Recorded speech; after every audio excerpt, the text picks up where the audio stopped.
Hello guys, welcome back to my channel once again. Hope you are doing well. Today we are going to discuss Vistas chapter number first, the third level written by Jack Finney. Actually ये जो third level है ये grand central station New York का एक grand central station है, उसके third level की बात हो रही है। Now let's start. फर्स्ट सबसे पहले ये जो स्टोरी है वो आपकी एक realistic story means lots of realistic elements are added in this story. बहुत सारे रियलिस्टिक एलिमेंट्स इस स्टोरी में राइटर ने ऐड किए हैं, जिसकी वजह से स्टोरी थोड़ा सा कॉम्प्लिकेटेड एंड कॉम्प्लेक्स हो गई है। Secondly this is about the science fiction. ये एक साइंस फिक्शन है and combined with time travel, और जिसमें टाइम ट्रेवल को भी राइटर ने डिस्कस किया है। What is time travel? Time travel in the sense कि आप प्रेजेंट में रहते हुए या तो आप पास्ट को एंजॉय करने लगते हैं या फ्यूचर को एंजॉय करने लगते हैं। मीन्स आपका जो एग्जिस्टेंस है वो आपका प्रेजेंट में ही रहता है, बट उसके साथ साथ आप अपने आप को प्रेजेंट में भी फील कर, पास्ट में भी फील करते हैं या अपने आप को फ्यूचर में भी फील करते हैं। So this is called as a time travel. अगर आपने कभी एवेंजर देखा होगा तो this is also about the time travel. ये अपने बच्चों का एक कार्टून आता है डोरेमोन। डोरेमोन अगर ध्यान में देखा होगा तो वो भी कई बार टाइम ट्रेवल की ही बात करता है। उसमें टाइम ट्रेवल की बहुत सारे इंसिडेंट उसमें डोरेमोन करते हैं। तो इस तरह से टाइम ट्रेवल जो है it means that you are living in the present, आप प्रेजेंट में रहे हैं but you are enjoying your past और you are enjoying your future. या तो अपने पास्ट को एंजॉय कर रहे हैं या आप अपने फ्यूचर को एंजॉय कर रहे हैं, मीन्स अपने आप को उसमें फील कर रहे हैं। So this story about the time travel combined with science fiction. ये साइंस फिक्शन है, साथ साथ में टाइम ट्रेवल को भी डिस्कस करती है। सो आफ्टर फर्स्ट और सेकेंड रीडिंग, आप जब पहली और दूसरी रीडिंग जब आप पढ़ेंगे करेंगे तो it will belt like bounce over head. ऐसा लगेगा कि आपके सिर के ऊपर से निकल गई story, but after 2 and 3 readings you will enjoy it and understand it. या simply you will understand and enjoy it. आप इसको समझेंगे, साथ में enjoy करेंगे। लेकिन जब आप enjoy करेंगे तभी चैप्टर आपको ज़्यादा अच्छे से समझ में आएगा and you will be able to clear all the MCQs and other questions of this chapter. तो आपको चैप्टर एक या दो बार आपको पढ़ना ही पड़ेगा। मैं ये नहीं बोल सकती कि नहीं आप फर्स्ट टाइम में आपने चैप्टर पढ़ा और आपको समझ में आएगा। Chapter is very easy. Chapter इतना इजी नहीं है ना, और थोड़ा सा कॉम्प्लिकेटेड कॉम्प्लेक्स भी है, बट अगर आप ध्यान से पढ़ेंगे तो chapter will be very easy. After 2 and 3 readings, 2 या 3 रीडिंग करने के बाद चैप्टर बहुत अच्छा हो जाएगा, आसान हो जाएगा। Now let start. The president of the New York, है ना। अगर यहाँ पे प्रेसिडेंट वर्ड देते तो आप राष्ट्रपति के लिए बोल सकते थे, बट यहाँ पर प्रेसिडेंट्स दिया हुआ है। So the presidents of the New York Central, New York and New Haven and the Hartford railroads will swear on a stack of timetables that there are only two, है ना। तो कह रहा है न्यूयॉर्क के लोग, न्यू हेवन के लोग और हार्टफोर्ड रेल रोड्स के जो लोग हैं वो ये कसम खाएंगे। स्वेयर मीन्स कसम खाना, on a stack of time table. Stack means क्या होता है? Group, number of. Time table means schedule. तो स्टैक ऑफ टाइम टेबल्स का मतलब हुआ कि ट्रेन का जो टाइम टेबल्स है, ये देख रहे हैं जैसे आप ये फाइल्स में देख रहे हैं नंबर ऑफ फाइल्स, इसमें टाइम का, ट्रेन का स्केड्यूल रहता है कि कौन सी ट्रेन किस प्लेटफॉर्म नंबर पर किस समय किस दिन पर आ रही है। तो पूरा एक टाइम टेबल जो है वो फिक्स होता है हर ट्रेन का, हर ट्रेन नंबर का कि किस प्लेटफॉर्म पर किस समय किस नंबर पर कौन सी ट्रेन आ रही है। तो कह रहे हैं ये यहाँ के जो न्यूयॉर्क के लोग या न्यूयॉर्क सेंटर के लोग या New Haven Hartford railroads के जो लोग हैं वो स्टैक ऑफ टाइम टेबल्स पर, टाइम टेबल के स्केड्यूल पर कसम खाकर भी कहेंगे that there are only 2। Means यहाँ पर केवल 2 ही लेवल्स हैं। किसके लेवल से? ग्रैंड सेंट्रल स्टेशन पर। बट आई से, लेकिन मैं कहता हूँ कि देयर आर 3। लेकिन मैं कहता हूँ कि बट आई से देयर आर 3, लेकिन मैं कहता हूँ कि यहाँ पर 3 मीन्स कि 3 लेवल्स हैं।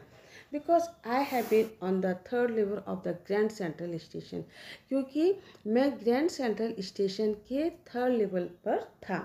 Yes I have taken the obvious step. Obvious means clear. तो यहाँ पर क्लियर से सेंस है कि मैंने जो कंपलसरी या जो ज़रूरी स्टेप था वो मैंने लिया। I have taken the obvious step. I talked to a psychiatrist friend of mine among others. और उन सभी में मेरा एक फ्रेंड साइकेट्रिस्ट था, उससे भी मैंने बातें की. I told him. Him means psychiatrist, अपने फ्रेंड की बात हो रही है. I means चार्ली बात कर रहा है. तो I told him about the third level at Grand central station. मैंने उसको ग्रैंड सेंट्रल स्टेशन पर जो थर्ड लेवल है उसके बारे में बताया. एंड ही सेड, उसने कहा, I was a waking dream wish fulfilment. Means sorry, it was a waking dream wish fulfilment. Waking dream means कहता है कि जब आप जागते हुए किसी स्वप्न को या किसी सपने को देखते हैं. Is a pleasant wish that make one forget the present. ये एक आपकी ऐसी विश जो आप अपने प्रेजेंट को भूल जाते हैं और जाके आप अपने पास्ट को या फ्यूचर को उसको एंजॉय करने लगते हैं, फील करने लगते हैं. तो वो बोलता है, जो उसका मीन्स इसका जो फ्रेंड साइकेट्रिस्ट वो बोलता है कि it was only a waking dream wish fulfilment. कि एक आपकी, ये केवल आपका एक ऐसा ड्रीम है या विश है जो आप कभी इसको फुलफिल करना चाहते थे. ही सेड, उन्होंने कहा, आई वॉज अनहैप्पी, मैं दुखी था. That made my wife kind of medicine. मेरी वाइफ को और ज़्यादा परेशान कर दिए. यहाँ पे काइंड ऑफ मैन मीन्स पागलपन से इन द सेंस है कि उसकी वाइफ को और ज़्यादा परेशान कर दिया. बट ही एक्सप्लेन, लेकिन उसने एक्सप्लेन किया that he meant the modern world is full of insecurity, fear, war, worry and all the rest of it, and that I just want to escape. उन्होंने कहा कि ये जो मॉडर्न वर्ल्ड है वो इनसिक्योरिटी, फियर, वॉर, इन सब से भरा हुआ है और यही एक चीज़ थी जिससे मैं अपने आप को इस्केप करना चाहता था, बचना चाहता था. वेल, हु डजंट, कौन नहीं बचना चाहता है. Everybody I know wants to escape. कह रहा है हर वो व्यक्ति जिसको मैं जानता हूँ वॉन्ट टू escape, वो बचना चाहता है. But they don't wander down into any other third level at the Grand central station. लेकिन इसका मतलब ये तो नहीं, वॉन्डर मीन्स जाना, वॉक करना, बट इसका मतलब ये तो नहीं कि वो भी किसी ग्रैंड सेंट्रल स्टेशन के थर्ड लेवल पर चले जाएं. But that's the reason. लेकिन इसके साथ ही, लेकिन इसका एक रीज़न है, कारण है. ही सेड, उन्होंने कहा, and my friend all agreed. और मेरे जितने भी दोस्त थे वो इससे सहमत हो गए. Everything points to it, they claim. उन्होंने कहा, उन्होंने ये क्लेम भी किया कि हाँ, इसमें पॉइंट है कि हर व्यक्ति परेशान होता है. आजकल का जो फियर, इनसिक्योरिटी, वो ये सब जो सिचुएशन है वो हर किसी की लाइफ में चल रहा है. बट इसका मतलब ये तो नहीं कि वो ग्रैंड सेंट्रल स्टेशन के थर्ड लेवल पर चला जाए. माई वो हर कोई उनकी बात से सहमत होता है. जैसे कि माई stamp collecting, for example, let's that a temporary refuge from reality. जैसे उन्होंने कहा कि मेरे जो स्टैम्प कलेक्ट करने की जो आदत है, फॉर एग्जांपल वो किसका उदाहरण है that a temporary refuge from reality. Reality means वास्तविकता, रिफ्यूज मीन्स शरण लेना, शेल्टर लेना, टेम्परेरी मीन्स कुछ समय के लिए. तो कह रहे हैं कि आप अपनी सच्चाई से कुछ समय के लिए उसमें शरण लेते हैं, शेल्टर लेते हैं, या सच्चाई से भागते हैं, अपने आप को उससे बचाते हैं. तो temporary refuge from reality means हुआ कि कुछ समय के लिए अपने आप से, सच्चाई से दूर रखना, रियलिटी से दूर रखना, या अपने आप को किसी टेम्परेरी सिचुएशन के अंदर शेल्टर लेना, अपने आप को बचा के रखना. मीन्स थोड़ी देर के लिए अपने आप को ना, जैसे आदमी परेशान हो गया, कहीं घूमने चला गया, चलो परेशान हो रहा है, थोड़ा सा मॉल घूमने चले गए, तो वो आपकी प्रॉब्लम तो फिनिश नहीं, प्रॉब्लम तो आपकी ख़त्म नहीं हुई, लेकिन आप वहाँ पर जाके थोड़ा सा आपको रिलैक्स हो गया. So this is called as a temporary refuge from reality. Well, maybe, but my grandfather didn't need any refuge from reality. लेकिन मेरे ग्रैंडफादर को तो किसी भी इस तरह की रिफ्यूज फ्रॉम रियलिटी की ज़रूरत नहीं थी. वो तो उन्होंने कभी टेम्परेरी शेल्टर नहीं लिया. Things were pretty nice and peaceful in his day. और उनके समय में चीज़ें बहुत नाइस, बहुत अच्छी थी और शांतिपूर्वक थी. फ्रॉम ऑल आई हियर, जो कुछ भी मैं सुनता हूँ. And he started my collection.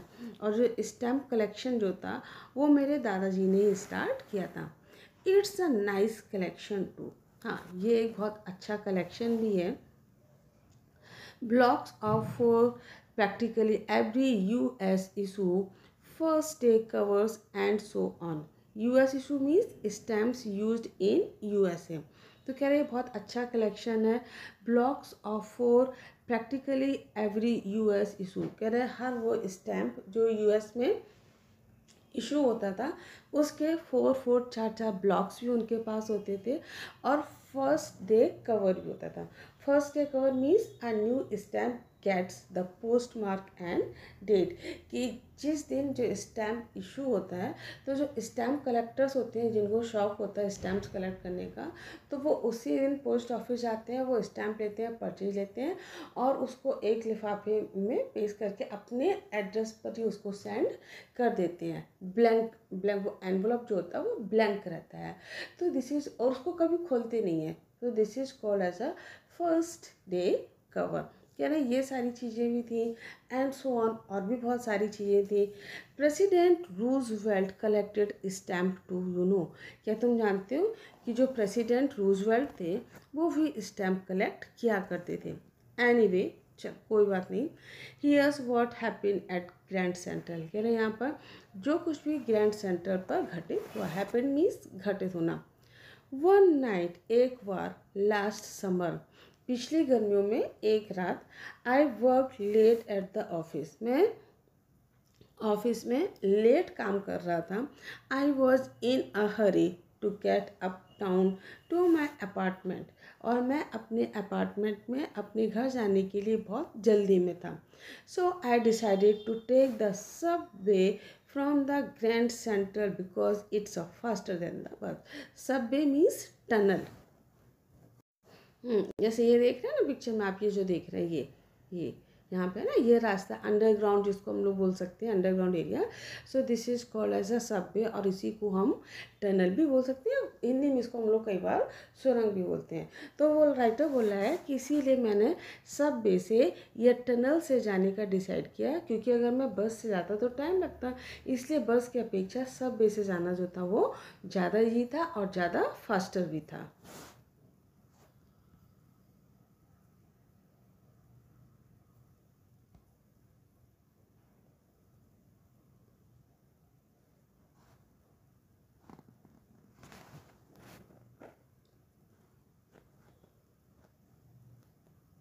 Now, I don't know why this should have happened to me. मैं नहीं जानता कि ये सब कुछ मेरे साथ क्यों हुआ. I am just an ordinary guy named Charlie. मैं एक साधारण सा व्यक्ति हूँ जिसका नाम चार्ली है. 31 years old, जो 31 साल का है. And I was wearing a tan gabardine suit and straw hat with fancy band. और मैंने, टैन मीन्स होता है कि ब्राउन कलर का, तो मैंने एक ब्राउन कलर का गैबरडाइन सूट पहना हुआ था. Straw hat, as you can see in this picture, straw hat पहना हुआ था और साथ में एक फैंसी बैंड भी था. ये सी इन दिस पिक्चर, ये जो पिक्चर में देख रहे हैं ना ब्राउन कलर का, tan means brown, gabardine means a kind of suit आप इसको बोल सकते हैं, या लूज गारमेंट, लूज क्लोथ भी आप इसको बोल सकते हैं. तो कह रहा है मैंने एक ब्राउन कलर का टैन गैबरडाइन और हैट और साथ में एक मैंने फैंसी बैंड भी पहना हुआ था. I passed a dozen men who looked just like me. Dozen man, dozen means दर्जन. तो दर्जनों लोगों के पास से मैं गुजरा. तो दर्जनों के पास, लोगों के पास से गुजरने का सेंस है कि मैं कई लोगों के पास से गुजरा. Who look just like me, जो मेरे ही तरह दिख रहे थे. I wasn't trying to escape from anything. मैंने किसी से भी बचने की कोशिश नहीं की. I just wanted to get home to Louisa my wife. मैं केवल अपनी पत्नी लुइजा के पास जाना चाहता था. मीन्स वो इतना लेट हो गए थे तो वो ध्यान नहीं दे रहे थे कि उनके बगल से कौन निकल रहा है, किसके बगल से वो पास होके जा रहे हैं, किसके बगल से वो गुजर रहे हैं. तो मैं केवल इतनी जल्दी में था कि मैं केवल अपनी वाइफ लुइजा के पास जाना चाहता था. I turn in to Grand Center from Vanderbilt Avenue. Avenue means मार्ग, रास्ता, रोड हम जिसको बोल सकते हैं. तो मैं वेंडरविल्ट एवेन्यू से होता हुआ ग्रैंड सेंटर पर मैंने टर्न कर दिया, मैं वहाँ पर मुड़ गया. And went down the steps to the first level और फर्स्ट लेवल पर मैं पहुंचा where you take trains like the 20th century, और जहाँ पर 20th सेंचुरी ट्रेन आप ले सकते थे। 20th century is the name of the train. ये जो 20th सेंचुरी है ये ट्रेन का नाम है। Then I walk down another flight of the second level. उसके बाद मैं सेकेंड लेवल पर आ गया where the suburban trains leave from. Suburban means वहाँ का जो सबर्बन एरिया वो होता है जो बहुत ज़्यादा सेमी डेवलप्ड एरिया होता है, मतलब ऐसा भी नहीं हो सकती कि हाईली डेवलप्ड एरिया है या बहुत ज़्यादा विलेज वाला एरिया है। तो क्या है यहाँ वहाँ पर जो सबर्बन जो ट्रेन्स होती थी वहाँ से लीव करती थी, मीन्स वहाँ से वो छोड़ती थी, स्टार्ट होती थी। Ducked into an arched roadway heading for the subway and got lost. Ducked means झुकना, आर्क मीन्स इस तरह से, ये जो होता है ना आर्क शेप, ये जो देख रहे हो ना आर्क शेप ही होता है। तो कह रहे वो जो डोरवे जो रास्ता था उससे मैं झुकते हुए सब बे तक पहुंचा और मैं खो गया। एंड गॉट लॉस्ट मीन्स और मैं खो गया, मीन्स वहाँ का सबवे वाला जो रास्ता था वहाँ पर मैं आया, वो जो आर्क वो जो एरिया था वो आर्क शेप में था, मीन्स घुमावदार जिसको हम लोग बोलते हैं, वहाँ से मैं झुक कर घुमा और मैं खो गया। दैट्स ईजी टू डू, ये बहुत आसान था। I have been in and out of the Grand Center 100 of times. मैंने 100 टाइम्स मैंने कई बार अंदर बाहर किया। इन एंड आउट मीन्स अंदर बाहर किया। But I am always bumping into new doorways and stairs and corridors, और हर बार मैं एक नए कॉरिडोर पर या नए एक स्टेयर्स पर आ जाता था। Bumping means to run something, चलना है ना, नॉक करना या चलना। तो कह रहे हैं हर बार मैं कई बार अंदर जाता बाहर जाता फिर अंदर जाता फिर जाता बाहर आता, लेकिन हर बार मुझे एक नया दरवाज़ा मिलता या तो स्टेयर्स मिलती, कॉरिडोर मिलती, हर बार कुछ एक नया मिलता। Once I got into a tunnel about a mile long. एक बार मैं कई मील या 1 मील लंबी दूरी तक मैं टनल में चला गया। And came out in the lobby of the Roosevelt hotel, और बाहर आके मैं कहाँ निकला, रूजवेल्ट होटल में आके निकला। मीन्स कह रहा वो ग्रैंड सेंटर पर जब आए तो पहले फर्स्ट लेवल पर आए, सेकंड पर आए, अब वो थर्ड लेवल पर आ गए, और वहाँ पर जब देखे कि वो बहुत सारे दरवाजे उनके पास उनके सामने थे, तो कभी वो किसी डोरवे से निकलते थे, कभी किसी स्टेयर्स पर जाते थे, कभी किसी कॉरिडोर पर जाते थे, तो उनको समझ में नहीं आता। उन्होंने कई बार इन एंड आउट किया, अंदर बाहर किया, और एक बार जब वो टनल पे कई लंबी दूरी तक वो चले गए तो बाहर आके कहाँ निकले, in the lobby of the Roosevelt hotel. एक वो रूजवेल्ट होटल में आके वहाँ पहुँच गए। Another time I came up in an office building on the 46th street, और उसके बाद फिर दूसरी बार वो 46th स्ट्रीट पर एक जो ऑफिस था वहाँ पर पहुँच गए, 3 blocks अवे, जो वहाँ पर 3 blocks की दूरी पर था। Sometimes I think grand central is growing like tree. तो कई बार मैंने सोचा कि जो ग्रैंड सेंट्रल है वो एक पेड़ की तरह है। जैसे कि पेड़ होता है ना, तो इसकी कई सारी रूट्स ऐसे निकली होती हैं, तो वही कह रहे हैं ये जो ग्रैंड सेंट्रल है वो एक पेड़ की तरह, प्लांट की तरह है, जो जहाँ पर बहुत सारी रूट्स निकली हुई हैं। तो इसी ग्रैंड सेंट्रल पे जो रूट्स थी, कहीं पर कॉरिडोर था, फिर कहीं पे स्टेयरकेस था। तो कह रहे इसकी जैसे किसी पेड़ की बहुत सारी रूट्स होती हैं, इसी तरह से ग्रैंड सेंट्रल की भी बहुत सारे ऑफिस थे, बिल्डिंग्स थे, कॉरिडोर्स थे, स्टेयरकेसेस थे, just like the roots. There's probably a long tunnel. Probably means शायद, perhaps. So there's probably a long tunnel that nobody knows about feeling its way under the city right now. कहना है शायद यहाँ पे एक बहुत बड़ा टनल भी था जो शायद शहर में कोई नहीं जानता था।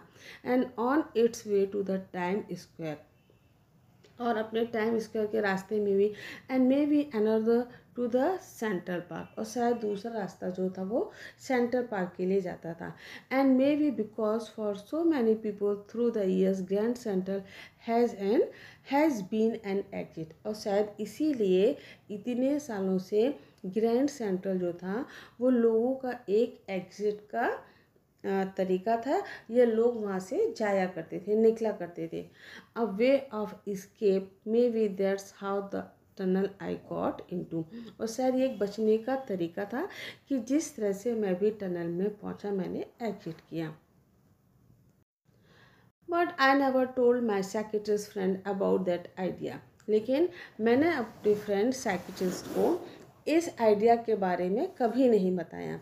The corridor I was in begin angling left. कह रहा है वो कॉरिडोर जो कि लेफ्ट की तरफ एंजलिंग मीन्स मुड़ रहा था, and slanting downwards, and I thought that was wrong. और स्लैंटिंग किस तरह और डाउनवर्ड्स की तरफ स्लैंट हो रहा था, मुड़ रहा था। I thought that was wrong, जो मुझे लगा कि ये गलत है। But I kept on walking, लेकिन मैं आगे चलता रहा। All I could hear was the empty sound of my foot steps. कह रहे हैं और जो कुछ भी मैं सुन सकता था वो मेरे पैरों की ही आवाज़ थी, है ना। And I didn't pass a soul, और didn't pass a soul means एक सिंगल व्यक्ति या सिंगल आदमी भी वहाँ से नहीं निकला। Then I heard that sort of hollow roar ahead, that means open space and people talking. तब मैंने क्या देखा, तब मैंने देन आई हर्ड मैंने सुना that sort of hollow road. Hollow means खाली, जो खाली जगह होती है ना, जो सुनसान जगह होती है, तो उस पर आवाज़ कैसी होती है, गूंजती है। तो उसी तरह से बोले। उसके बाद मैंने हॉलो अपने सामने एक हॉलो रोड भी सुना, या एक गूंजती हुई आवाज़ भी मैंने सुनी, जिसका मतलब ये था कि एक ओपन स्पेस है एंड पीपल टॉकिंग, और जो लोग हैं वो बातें कर रहे हैं।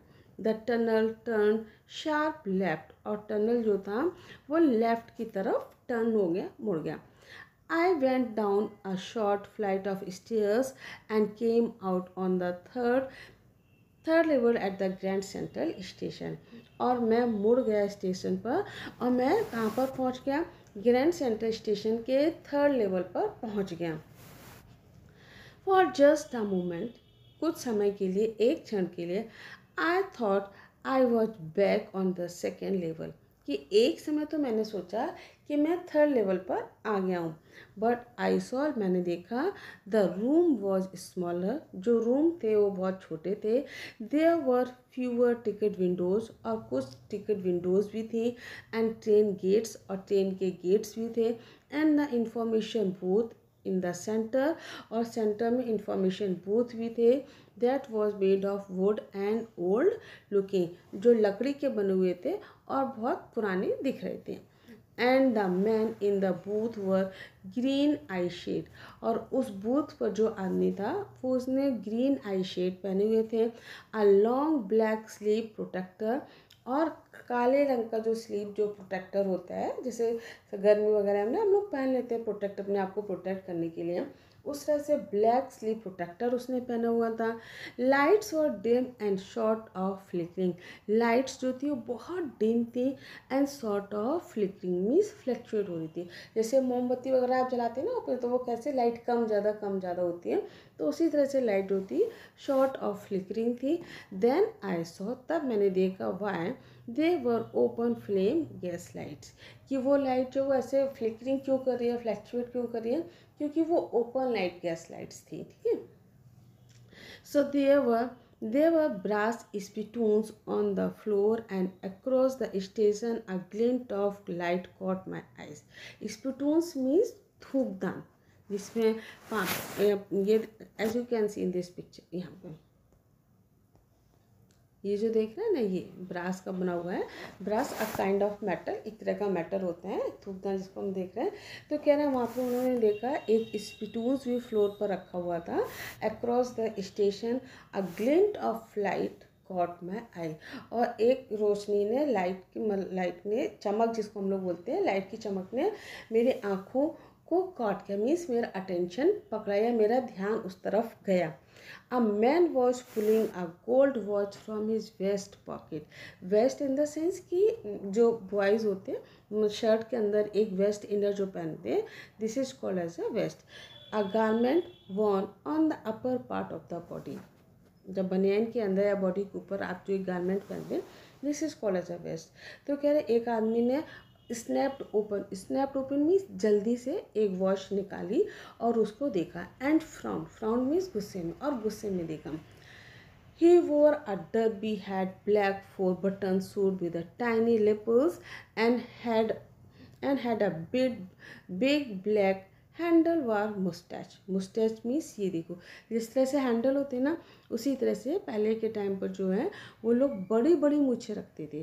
So this is called as a handlebar moustache. तो उसके बाद उन्होंने देखा उस आदमी को जो जिसने फटाफट से अपनी एक वॉच भी निकाली, देखा फिर गुस्से में देखा, तो ही वॉर अ डर्बी हैट। उसने एक डर्बी हैट पहनी थी, ब्लैक कलर के 4 बटन्स भी उस सूट में लगे हुए थे, विथ टाइनी लैपल्स। मीन्स जो कोट होता है ना, कॉलर के नीचे जो एक पोर्शन थोड़ा सा टर्न होता है, this is called as a lapels, and had a big black handlebar moustache. और उसकी जो मुस्टैच जो मूछें थी वो बड़ी बड़ी सी हैंडल बार की तरह थी, हैंडल बार मुस्टैच थी।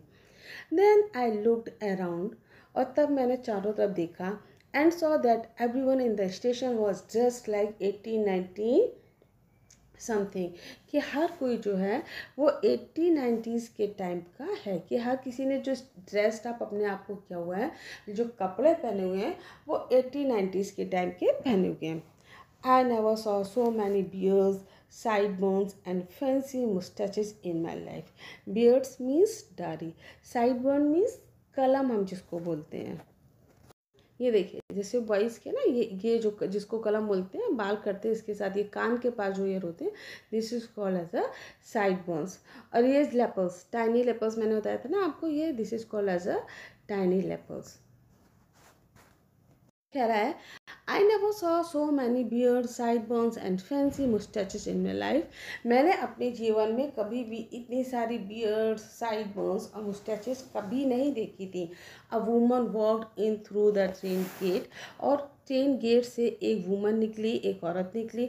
She wore a dress with the leg of mutton sleeves and skirts to the top of the high button shoes, और उसने हाई बटन शूज पहने हुए थे, स्कर्ट्स, और उसके साथ लेग ऑफ मटन स्लीव्स।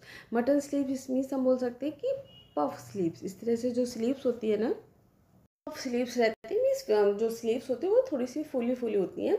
तो कह रहा लेग ऑफ मटन स्लीव्स, मैंने कि इस तरह, और वो लेग ऑफ मटन स्लीव्स पहने हुए थी। उसकी जो मतलब उसने जो ड्रेस था उसकी वो पफ स्लीव्स थे, skirts to the top of the high button shoes, उसने हाई बटन शूज पहने थे, स्कर्ट्स पहनी थी। Back her out on the track I caught a glimpse of locomotive, उसके साथ मैंने लोकोमोटिव भी देखा।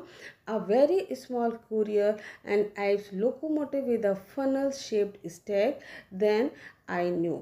क्या ना लोकोमोटिव क्या होता है? लोकोमोटिव ये जो देख रहे हैं ना, ये आउटर जो शेप होता है, एक तरह से हम इंजन बोल सकते हैं, पावर इंजन व्हीकल, जो कि पूरी ट्रेन को खींचने का काम करता है, this is called as a locomotive.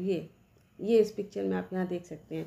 तो क्या ना उसके साथ मैंने एक स्टैक मीन्स होता है कि a funnel that is wide at the top, ये मीन्स ये जो है ना इस तरह से आप देख सकते हैं कि वाइड एट द टॉप, कि टॉप में टॉप पर थोड़ा सा वाइड होता है और फिर नीचे आके थोड़ा सा वो नैरो हो जाता है। So this is called as a funnel shaped stack, वो भी मैंने देखा।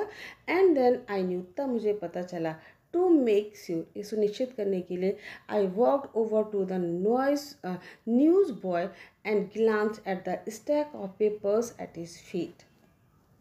टू मेक श्योर, और ये सुनिश्चित करने के लिए मैं एक जो न्यूज़ बॉय था, जो न्यूज़पेपर बांटने वाला जो लड़का था, उसके पास में गया। And glanced at the stack of papers at his feet, और उसके पैरों के पास जो स्टैक ऑफ पेपर्स, बहुत सारे पेपर्स रखे थे, उसको मैंने देखा। It was the world, and the world hasn't been published for years, और जो पेपर्स थे उसका क्या नाम था? The world.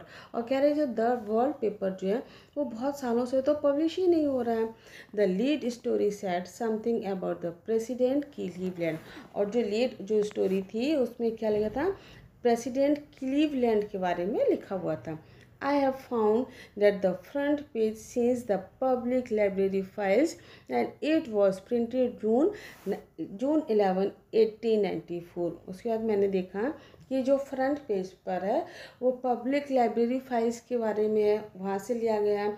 And it was printed, जो कि 11 जून 1894 को प्रिंट किया गया था। I turn towards the ticket window knowing that here on the 3rd level at the Grand Central I could buy tickets that would take Luza and me anywhere in the United States। उसके बाद बोले कि मैं उस window के पास चला गया, I turn towards the ticket window, मैं टिकट विंडो पर गया, नोइंग, और ये जानने के लिए, that here on the third level at the Grand Centre, कि ग्रैंड सेंट्रल के थर्ड लेवल पर आई कुड बाय टिकट्स, मैं टिकट्स खरीद सकता हूँ, that would take Louisa and me anywhere in the United State, जो मुझे और लुइजा को यूनाइटेड स्टेट में कहीं भी ले जा सकती है। मीन्स कहना है कि वो 2 टिकट्स खरीदेंगे, एक अपने लिए खरीदेंगे और एक अपनी वाइफ लुइजा के लिए खरीदेंगे, और जिसको लेकर वो यूनाइटेड स्टेट में कहीं भी घूम सकते हैं। वी वॉन्टेड टू गो, जहाँ पर वो जाना चाहते थे, इन द ईयर 1894, ईयर 1894 की बात है। And I wanted 2 tickets for Galesburg Illinois, और मैं 2 टिकट चाहता था गेल्सबर्ग इलिनॉइस के लिए। Have you ever been there? It is wonderful town still, with big old frames houses, huge lawns and tremendous trees whose branches meet overhead and roof of the street. मैंने कहा, क्या तुम जानते हो ये बहुत ही वंडरफुल टाउन स्टिल है, means बहुत ही खूबसूरत जगह है, जहाँ पर बड़े बड़े से फार्म हाउसेज हैं, बड़े बड़े ह्यूज लॉन्स हैं, ट्रिमेंडस ट्रीज हैं, बड़े बड़े पेड़ हैं, जिनकी ब्रांचेज हैं वो ओवर हेड पर मिलती हैं, और वो एक रूफ की तरह होती है। जैसे आपने कहीं पर हम जाएंगे तो जैसे रोड है, और यहाँ पर जो पेड़, इनकी जो ब्रांचेज है ना, वो एक दूसरे से इस तरह से मिल जाती हैं, तो ये क्या होता है कि पूरा ओवरहेड जो है वो आपका इस तरह से कवर हो जाता है। तो क्या ना, बड़े बड़े से पेड़ हैं, उनकी ब्रांचेज जो हैं वो ओवरहेड मीट करती हैं और रूफ्स ऑफ द स्टेट्स की रोड की सड़कों पर। And in the 1894 summer evenings were twice as long, और 1894 में समर इवनिंग्स, गर्मियों की जो इवनिंग जो शाम होती थी वो बहुत लंबी होती थी। And people set out in their lawns, और पीपल जो है वो अपने लॉन्स में बैठते थे। The man smoking cigar and talking quietly, लोग जो हैं, जो आदमी हैं वो सिगार पीते थे एंड टॉकिंग क्वाइटली, और शांति से बातें करते थे। The women waving palm leaves leaf fans, और जो पाम लीव्स होता है ना, वो बहुत बड़ी सी पत्ती होती है पाम लीव की, तो बोलते जो वीमन होती थी वो पाम लीव से उसको पंखा करती थी, हवा करती थी। With the fire flies all around, fire flies means जुगनू, जो चमकता है, एक छोटा सा इंसेक्ट होता है ना, जो देखना गाँव वगैरह में कहीं आपको मिलेगा, वो शाम के टाइम या रात के टाइम चमकता है। तो कह रहे हैं वहाँ पर फायर फ्लाइज भी चारों तरफ थे। इन अ पीसफुल वर्ल्ड, और ये दुनिया जो थी वो बहुत ही शांतिपूर्वक थी।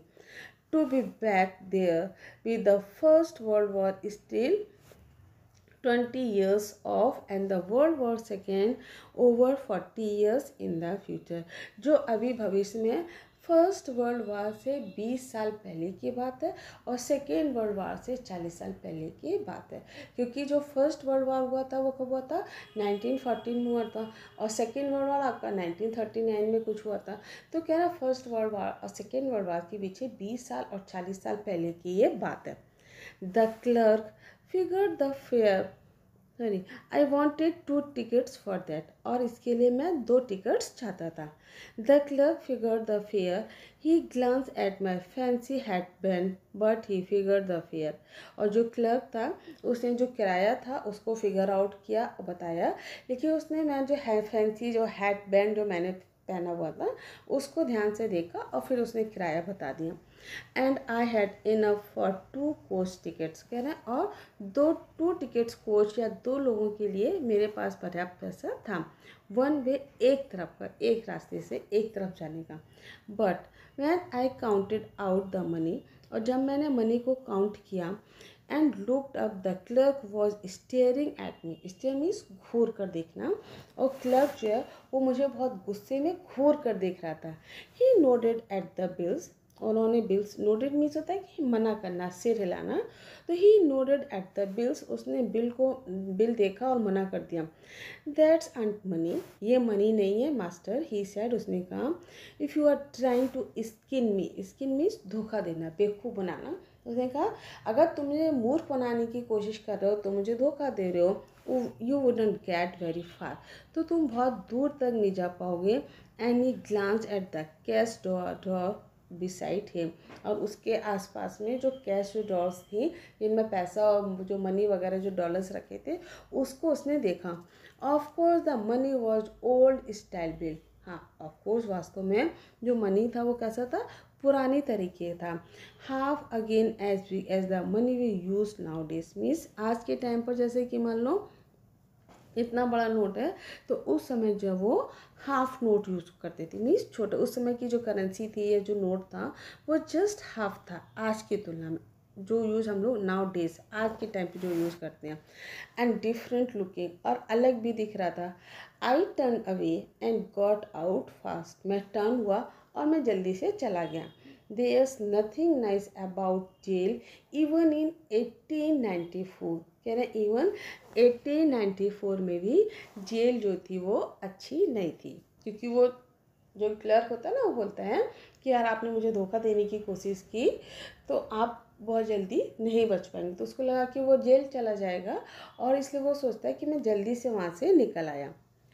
एंड दैट वॉज दैट, और ये जो सब कुछ था, I left the same way I came, और जिस रास्ते से मैं आया था उसी रास्ते से मैं चला गया। I left the same way I came, जिस रास्ते से मैं आया था उसी से मैं चला गया। I suppose next day during the lunch hour, और दूसरे दिन लंच के समय में I drew $300 out of the bank, मैंने बैंक से $300 निकालिए। नियरली ऑल वी हैड, जितना उसके पास थे वो सारे उसने $300 निकाल लिए। And bought old style currency, और जो पुरानी तरह की जो करेंसी थी वो मैंने उससे परचेज़ की, जो मेरे दोस्त को बहुत परेशान भी कर रही थी। You can by old money at almost any coin dollars, तो उन्होंने डीलर्स, तो उन्होंने कहा ये करेंसी जो है ओल्ड स्टाइल वो तुम किसी भी कॉइन डीलर से ऑलमोस्ट परचेज कर सकते हो, डील कर सकते हो, बट यू हैव टू पे अ प्रीमियम, लेकिन इसके बदले में आपको प्रीमियम देना पड़ेगा, मीन्स कुछ एडवांस मनी देना पड़ेगा। My $300 bought less than 200 in old style base, और मेरा जो $300 था वो पुराने स्टाइल में 200 से भी कम में आया। बट आई डिडेंट केयर, लेकिन मैंने कोई केयर नहीं की, मैंने कोई परवाह नहीं की, मैंने कोई चिंता नहीं की।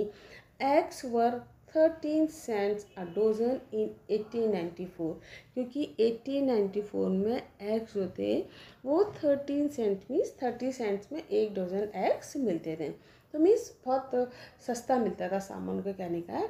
तो इसलिए मैंने कोई चिंता भी नहीं की, $300 की बजाय मुझे $200 से भी कम मिल रहा है, फिर भी उन्होंने कोई चिंता नहीं की।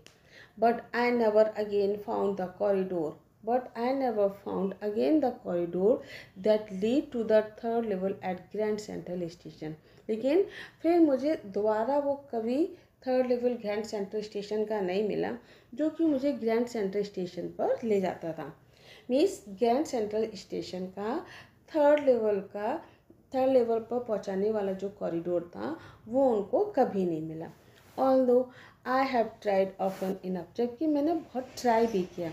Luisa was pretty worried about, और लुइजा जो थी वो बहुत चिंतित भी थी, परेशान थी। When I told her all this, जब मैंने उसको ये सब कुछ बताया, मीन्स थर्ड लेवल की जब मैंने पूरी स्टोरी बताई ग्रैंड सेंट्रल स्टेशन की, तो बहुत ज़्यादा वो परेशान भी हो गई। And after a while I stop, और उसके बाद में रुक गया। I went back to my stamps, और जब मैं अपने स्टैम्प्स के पास गया, मैं जहाँ पर उसके स्टैम्प कलेक्शन था वहाँ पर मैं गया।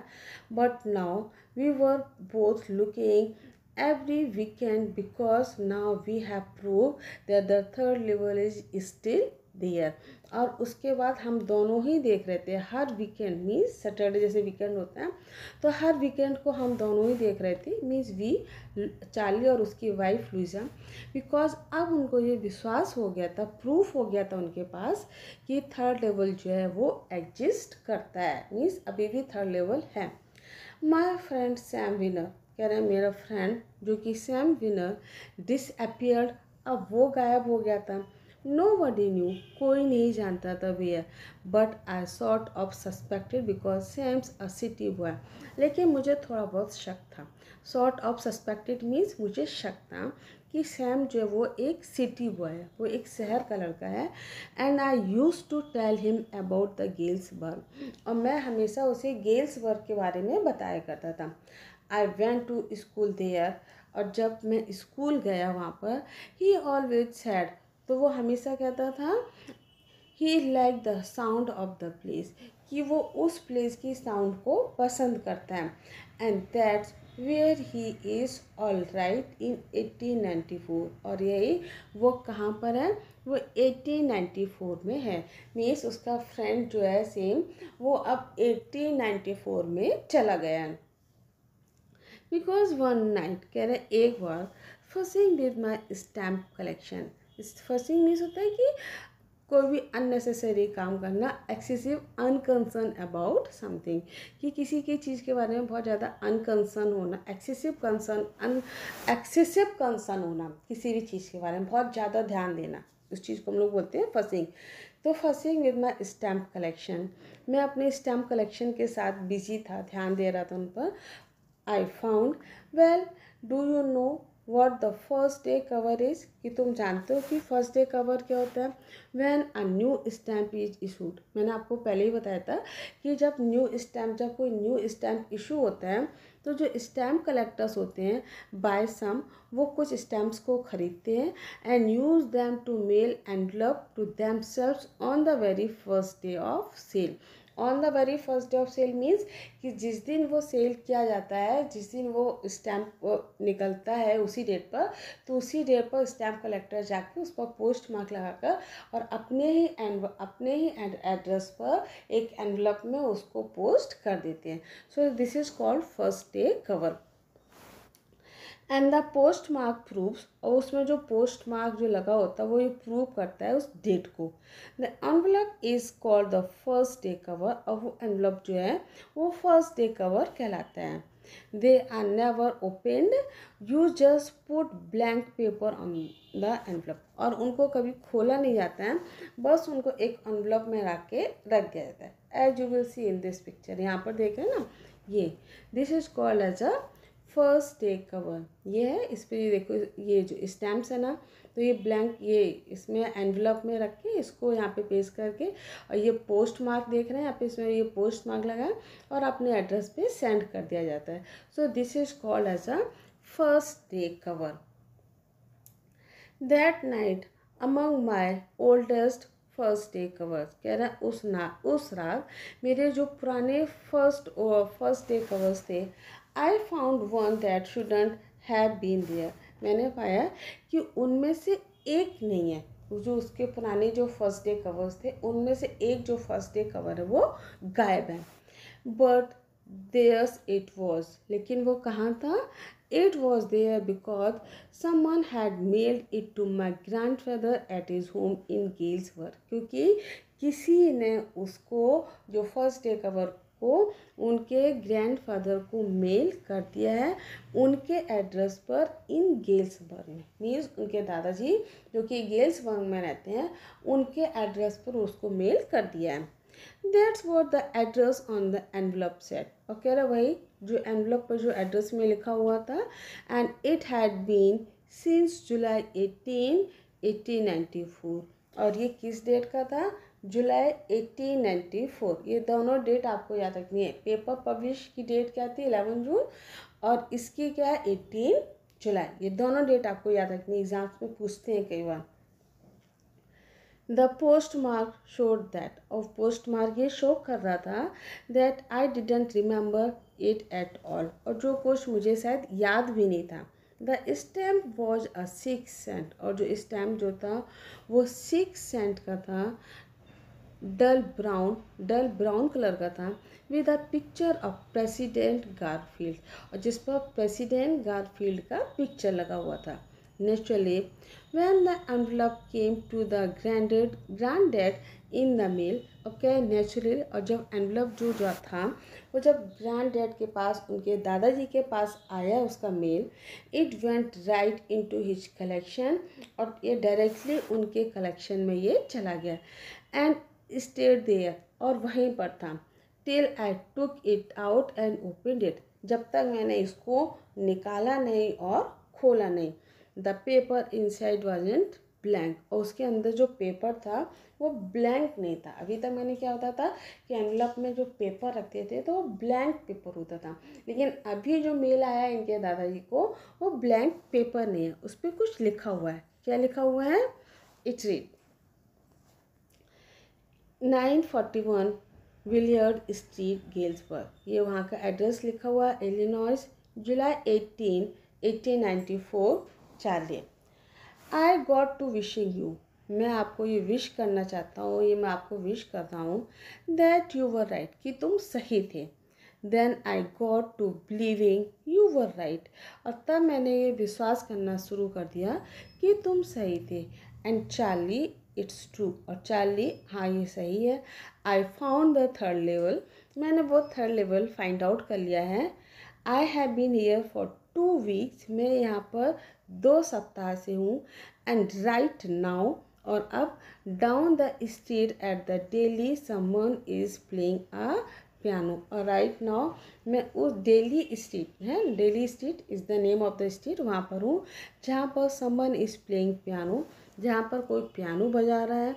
And they are all out on the front porch singing Nellie home, और वहाँ पर वो लोग क्या कर रहे हैं? फ्रंट पोस्ट पर हैं, जहाँ पे नीली वो गाना जो होता है उसको पोस्ट पर गाना गा रहे हैं, सिंग नीली देख रहे हैं ऊपर। And I am invited over 4 लेमोनेड्स, और I have invited over for lemonade means soda party, lemonade नींबू पार्टी जिसको बोलते हैं। तो मैं उस लेमोनेड सोडा पार्टी के लिए, नींबू पार्टी के लिए मुझे इन्वाइट भी किया गया है। कम ऑन बैक, वापस आओ Charlie and Luisa. Keep looking till you find the third level, और कीप लुकिंग, जब तक देखो, जब तक फाइंड आउट करो, जब तक कि तुम्हें थर्ड लेवल नहीं मिल जाता है। It's worth it, believe it worth it is worth it, believe me, और विश्वास करो कि ये है। The note is signing same, और सैम, और ये जो लेटर था वो किसकी तरफ से था? उसका जो फ्रेंड था सैम, उसकी तरफ से था। मीन्स उसका जो फ्रेंड है, ये ऊपर वाला जो पैरा वो थोड़ा सा आपको कंफ्यूज कर रहा होगा, क्योंकि वो अब सैम जो था वो चला गया वहाँ थर्ड लेवल पर, 1894 की बात कर रहा है। अब वो कह रहा है कि बिलीव मी, जो तुम बताते थे कि थर्ड लेवल है ग्रैंड सेंट्रल स्टेशन पर, तो वाकई में वो वहाँ पर है, और जब तक तुम्हें वो नहीं मिल जाता है तुम उसको सर्च करो। At the stamp and the coin store I go to, कह रहे हैं अब वो स्टैम्प्स और कॉइन्स जो मैंने स्टोर किए थे मैं वहाँ पर जाता हूँ। आई फाउंड, मैं देखता हूँ, find out, found out past tense है उसका। I found out that Sam bought $1,800 worth of old style currency, कि सैम ने ओल्ड स्टाइल करेंसी के $8 जो थे वो उन्होंने खरीदे हैं, $800। दैट और to set them up on the nice little hay, जो उसके बाद क्या करेगा? हे मीन्स घास फूस है ना, उसके लिए वो उनको खर्च करेगा। Feed and grains and business, और ग्रेन्स उनका सबका वो बिजनेस करेगा, मीन्स घास फूस, चारा, ग्रेन्स, इन सब का वो बिजनेस करेगा। ही ऑलवेज सैड, वो हमेशा कहता था, उसने हमेशा कहा कि that's what he really wished he could do, कि वास्तव में वो जो विश करता है वो वही करेगा, मीन जो चाहता है वो वही करेगा। And he certainly can't go back to his old business, और शायद निश्चित ही बहुत जल्दी वो अपने ओल्ड बिजनेस या पुराने बिजनेस पर नहीं जा सकता है। नॉट इन गेल्सबर्ग, ना ही गेल्सबर्ग इलिनॉइस में, in 1894 his old business while Sam was my psychiatrist, क्योंकि ओल्ड बिजनेस, जबकि सैम जो है वो मेरा एक दोस्त जो कि क्या था, वो एक साइकिट्रिस्ट था। सो ये जो चैप्टर है इसका जो एंड है वो बहुत ही ओपन एंडेड है ना, आप अपने हिसाब से इसका कंक्लूजन निकाल सकते हैं। सेकेंड बच्चा जो पढ़ेगा वो अपने हिसाब से इसका कंक्लूजन निकालेगा। तो इसका जो ओपन एंडेड है वो इसका जो एंड है वो बहुत ही ओपन एंडेड है। इन्होंने बाद में एंड नहीं बताया कि लास्ट में एंड में स्टोरी में क्या होता है, बट स्टोरी जो है बहुत इंटरेस्टिंग थी और बहुत अच्छी भी थी। आप इस स्टोरी के बारे में क्या सोचते हैं, आप इस स्टोरी के बारे में क्या फील करते हैं, you will write down in comment. Thanks for watching, do subscribe it.